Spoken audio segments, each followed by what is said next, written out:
Find Your Why, a practical guide for discovering purpose for you and your team, by Simon Sinek, David Mead, and Peter Docker. Picture this. You're on a 4-hour flight, completely exhausted, praying for some peace and quiet. Then the person next to you starts talking. His name is Steve, and he sells steel. Now, I know what you're thinking. Steel? Not exactly the most thrilling conversation starter, right? He's not some Hollywood bodyguard with celebrity secrets. He's not a treasure hunter with wild stories from exotic islands. The guy just sells steel. But here's where it gets interesting. As Steve starts talking, something shifts. This isn't just any steel. His company makes this incredibly pure form that makes machine parts lighter and way more efficient. He's an engineer, and you can hear the genuine excitement in his voice when he describes how superior his product is. After his whole pitch, he sits back, clearly expecting the usual questions about clients or pricing. Instead, his seatmate, who happens to be one of the authors of the book we're diving into today, looks at him and asks something completely unexpected. So what? Steve freezes.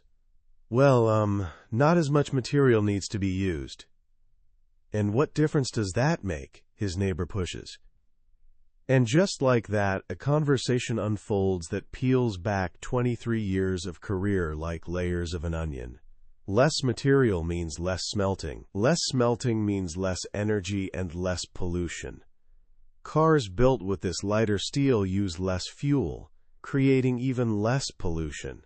It's even easier to recycle. But they still haven't hit the core. Finally, his neighbor says, "There must be something more at stake here, something you really believe in." And boom, Steve's entire face changes. His eyes literally light up. He talks about his commitment to leaving a healthy planet for his kids and future generations. That's it. That's the fire burning inside him. All his talk about pure steel and efficient parts, that was just the surface. The real reason he gets out of bed every morning has nothing to do with steel. It has everything to do with building a better world for the people he loves. What you just heard is the difference between having a job and having a calling. It's the difference between knowing what you do and knowing why you do it. Today, we're exploring a book that's honestly more like a treasure map than a textbook. It's called Find Your Why, written by the team that brought us one of the most game-changing ideas of our generation, Simon Sinek's Start with Why. This isn't some fluffy theory you read and forget. It's a practical, step-by-step journey to discover that one sentence that defines your contribution to the world. By the time we're done, you'll understand the framework that separates truly inspired leaders and organizations from everyone else just going through the motions. Even better, you'll have the exact tools to start your own journey, to finally put words to that feeling you've always had, that purpose that drives you when you're firing on all cylinders. This is the secret to lasting fulfillment. Ready to find yours? Ever feel a little adrift? Like you're just checking boxes? Maybe you've got a decent job, you're hitting your targets, but there's this quiet voice whispering that something's missing. Then people hit you with advice like, do what you love, or find your passion. Simon Sinek, the author behind this idea, found himself in exactly that spot. He'd lost his passion for work, and while that advice was technically true, it was about as useful as telling someone to just be happy. It didn't tell him what to actually do differently when Monday morning rolled around. The journey that created this book started from that pain. It led to a profound discovery, a simple but incredibly powerful model called the Golden Circle. Picture 3 circles, one nested inside the other. The outermost circle is the what. Every single person on the planet knows what they do. We sell paper, build cars, practice law, write code. It's the easiest thing to identify and explain. The middle circle is the how. Some of us know how we do what we do. These are the things we think make us special or better than our competitors, our secret process, our unique angle. It's a bit fuzzier, but still pretty straightforward. But at the very center, the bullseye, that's the why. And here's the thing. Very, very few people or organizations can clearly tell you why they do what they do. And no, the why isn't about making money, that's just a result.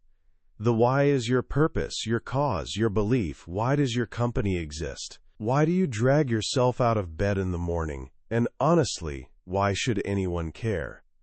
Most of us communicate from the outside in. We say what we do, explain how we're different, and hope people will buy from us or follow us. A typical business pitch sounds like this. We sell paper.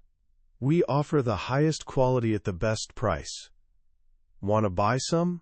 It's perfectly logical. It might even work once or twice.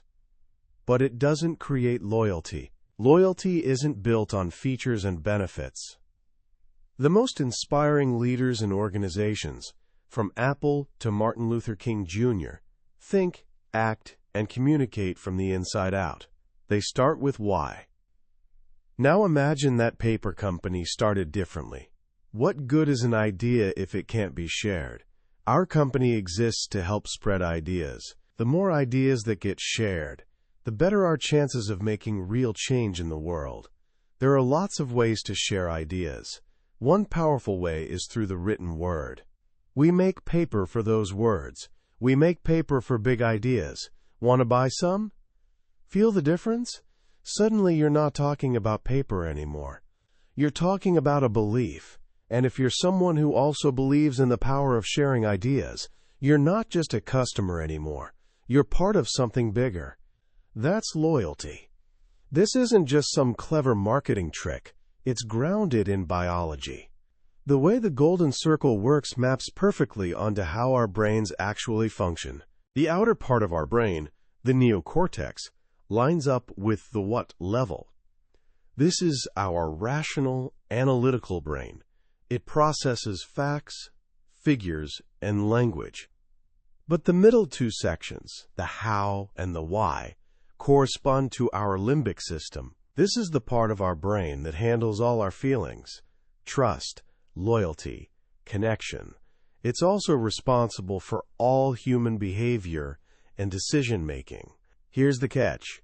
The limbic system has no capacity for language. This is where gut feelings come from. It's why you can be shown all the facts and figures about a decision, and it still just doesn't feel right. It's also why we struggle so much to put our deepest emotions into words. We're trying to explain a feeling that comes from a part of the brain that literally doesn't speak. When a company talks from the outside in, focusing on what they do, they're speaking to the analytical part of our brain. But when they communicate from the inside out, starting with why, they're talking directly to the part of the brain that controls our decisions. They're cutting through all the noise and speaking straight to our hearts. And this brings us to the most important truth of all. People don't buy what you do. They buy why you do it. Understanding this is the difference between fleeting happiness and lasting fulfillment. Hitting a goal or getting a promotion makes you happy.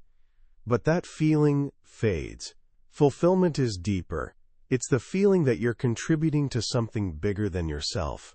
Happiness comes from what we do. Fulfillment comes from why we do it.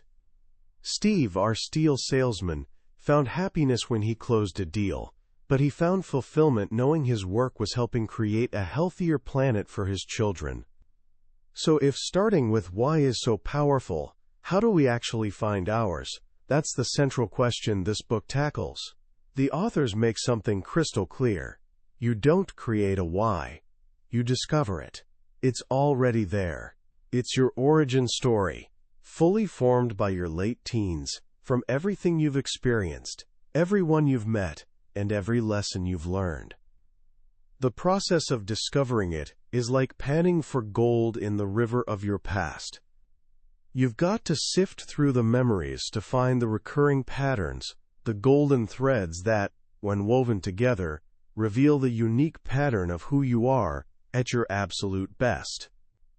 And this process, whether for an individual or a team, always follows three basic steps: gather stories, identify themes, and draft a why statement. Let's start with the journey for an individual. The first and maybe most crucial rule: you can't do this alone. It's nearly impossible to be objective about your own life. You're way too close to it. You need a partner, not your spouse or best friend, who knows you too well and has their own biases. You need someone you trust, who's a great listener, and who genuinely wants to help you. Their job isn't to give advice.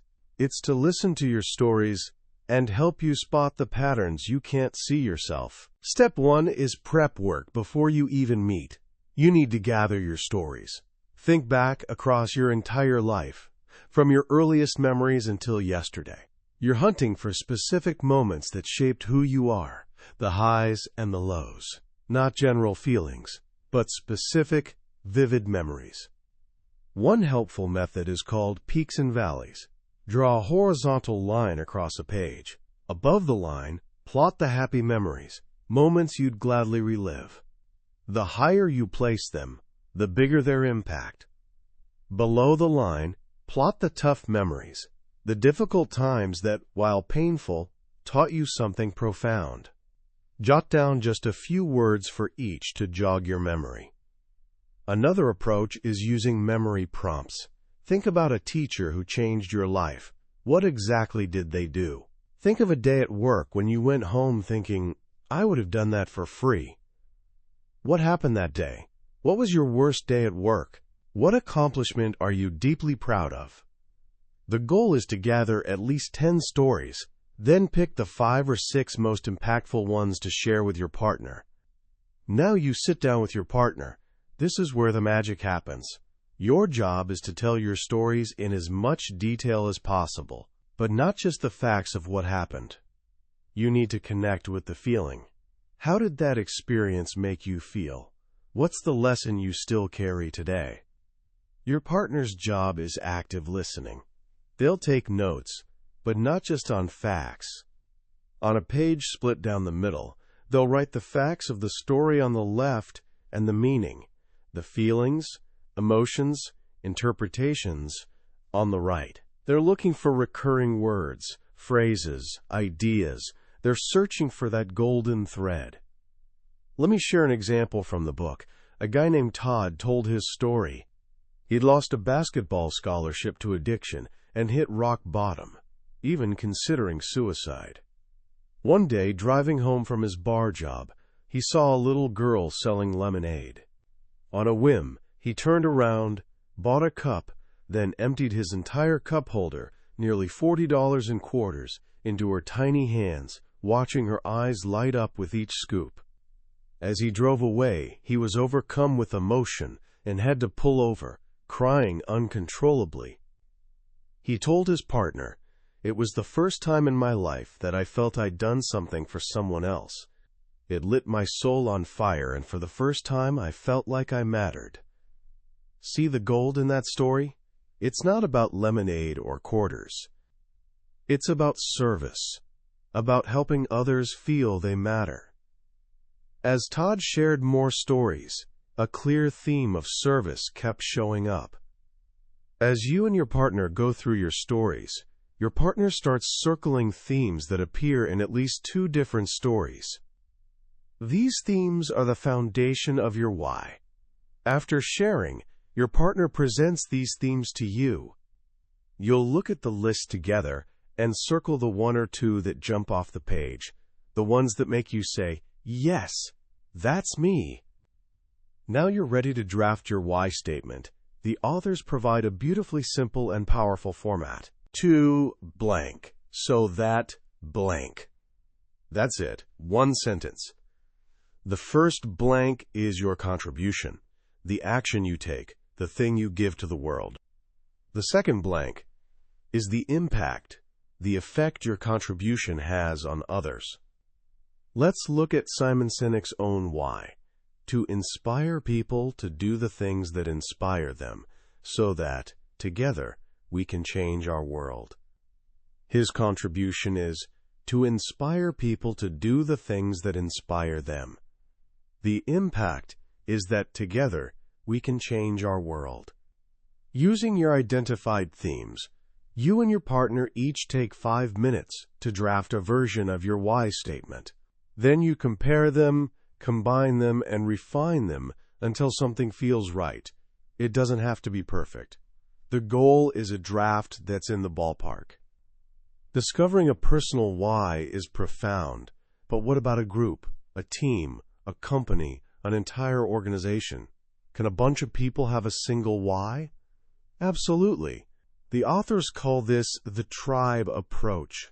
A tribe is any group who comes together around common values and beliefs. The process for finding a tribe's why is remarkably similar to the individual one, just scaled up. The authors use a great analogy. Think of an organization as a tree. The overarching why of the company is the trunk and roots, the foundation. Different divisions or teams are the branches. On those branches are nests, the smaller subcultures. And in those nests are the individual birds. Each level has its own why. A team's why is called a nested why, and it must always serve the larger organization's why. Never compete with it. To discover a tribe's why, you need a facilitator, someone objective who can guide the process. You gather a cross-section of the tribe, ideally 10 to 30 people who are passionate about the company and have been there a while. The workshop is built around what the authors call the 3 conversations. Conversation 1, the human difference. The group breaks into smaller teams, and each person shares a specific story of when they felt most proud to work for the organization. This isn't about hitting sales targets. It's about human impact, stories that capture the organization at its best. Conversation 2. What's your contribution? Looking at those pride stories, each team identifies the core actions, the verbs, that describe the organization's contribution. Words like to connect, to empower, to simplify, to protect. Conversation 3. What's your impact? Finally, teams look at their stories again and ask, what difference did our contribution make in people's lives? What were people able to do or become because of what we did? Just like the individual process, the facilitator gathers all the themes from these conversations. The contribution verbs from Conversation 2 fill the first blank of the why statement. The impact statements from Conversation 3 fill the second. The group then works together to draft a single, powerful why statement that everyone feels ownership of. For example, the team at La Marzocco, a company that hand-builds espresso machines, discovered their why wasn't about coffee machines at all. After sharing stories about sponsoring community events and creating connections, they landed on this: to cultivate relationships so that the lives of others are enriched. Coffee machines are just what they do to bring that why to life. But wait, there's one more piece to this puzzle. What about all those other themes that came up in your stories but didn't make it into the final why statement? Do they just get tossed aside? Nope. This is where the golden circle gets completed. Those remaining themes become your hows. Your hows are the actions you take, the guiding principles you follow that bring your why to life. They're your strengths, the ingredients in your unique recipe for success. If your why is your destination, your hows are the directions that guide you there. For an individual, your hows might be things like keep it simple, find the positive in every situation, or connect with people in meaningful ways. For an organization, they're the true core values, not those aspirational words on a poster, but the actual behaviors of the company when it's at its best. And this brings us to the final and most important part of the journey: living your why. Discovering your why and hows is just the beginning. The real work is in the daily choice to act on them. It's about making sure what you do is a tangible expression of why you do it. When your why, your hows, and your whats are in balance, you're at your natural best. You feel authentic, you inspire trust, and you experience lasting fulfillment. But organizations, especially as they grow, face a dangerous threat. The authors call it the split. This is the point where the clarity of the founding why starts getting fuzzy. As more people get hired, they're further removed from the founder's original vision. The focus shifts from the why to the what, the metrics, the numbers, the products. Passion fades, stress increases, and the organization loses the very thing that made it special in the first place. How do you prevent the split? By keeping the why alive. And the most powerful tool for this is storytelling. It's what the captain of a Southwest Airlines flight did when he saw a flight attendant struggling to label and load carry-on bags. Without hesitation, he climbed out of the cockpit and started helping her. He wasn't just doing a task. He was living his company's why, championing the common person, and showing that everyone's in this together. That's what it means to take a stand, to not just have a why written on paper, but to have it written on your heart, guiding every single action you take. As we wrap up our journey through Find Your Why, I want you to pause for a moment. Think back to Steve, the steel salesman. For 23 years he sold a product, but in one short airplane conversation he reconnected with his purpose. He wasn't just a steel salesman, he was a guardian of the future. What this book offers is nothing short of a map back to ourselves. In a world constantly screaming at us about what we should do, what we should buy, what we should be, this book gently takes us by the hand and asks a quieter, more profound question: why? The real power of this idea is its simplicity. The golden circle isn't some complex corporate strategy. It's a reflection of how we're wired as human beings. It explains why we follow certain leaders, why we're loyal to certain brands, and most importantly, why we sometimes feel fulfilled and other times feel empty, even when our circumstances look exactly the same. It gives us language for feelings that have always driven us, but that we could never quite explain. This isn't just a book for entrepreneurs or executives. It's for the student trying to choose a major, the recent graduate interviewing for their first job, the parent trying to instill values in their children, and anyone who's ever felt there must be something more to work than just a paycheck. It's a universal framework for a life of meaning.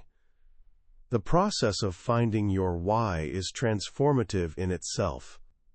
Looking back at your life stories, the triumphs and heartbreaks, and seeing a common thread emerge is incredibly affirming. It shows you that your life hasn't been a random series of events, but a coherent story. And you're the hero of that story, driven by a consistent, powerful purpose. So how can you begin this journey right now, today? Here are a few simple actions you can take. First, just for yourself, think of one specific memory when you felt an immense sense of pride and fulfillment. Don't analyze it. Just close your eyes and reconnect with that feeling. What was at the heart of it?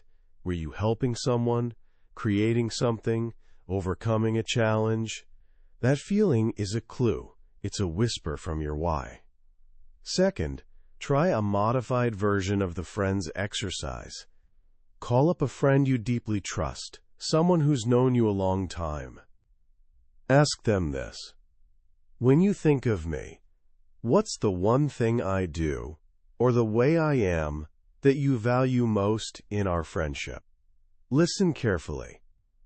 They won't describe what you do for a living. They'll describe the contribution you make to their life. They might just articulate a piece of your why for you. And third, start living with the question. As you go about your day and the small choices you make, ask yourself, does this feel right? Is this aligned with that core feeling of who I am at my best? Simply bringing that awareness into your life is the first step toward living with purpose, on purpose. That was a summary of Find Your Why by Simon Sinek, David Mead, and Peter Docker. We've journeyed through the core ideas today, but honestly, a summary can only ever be a signpost. The real magic happens when you take the journey yourself. It's in the quiet moments of reflection, when a memory brings a tear to your eye, or when a friend's words make you see yourself in a new light. This summary is designed to help you decide if this book is worth your time. If anything we've talked about today has stirred something within you, I encourage you to grab a copy. Reading it isn't just about learning. It's an experience that can genuinely change how you see your past, present, and future. The link to the book is in the description. Also, if you found this summary valuable, please take a moment to hit that like button and subscribe to Billionaire's Bookshelf. It tells us these journeys are meaningful to you, and make sure you won't miss our next exploration into another life-changing book. Let's keep growing together.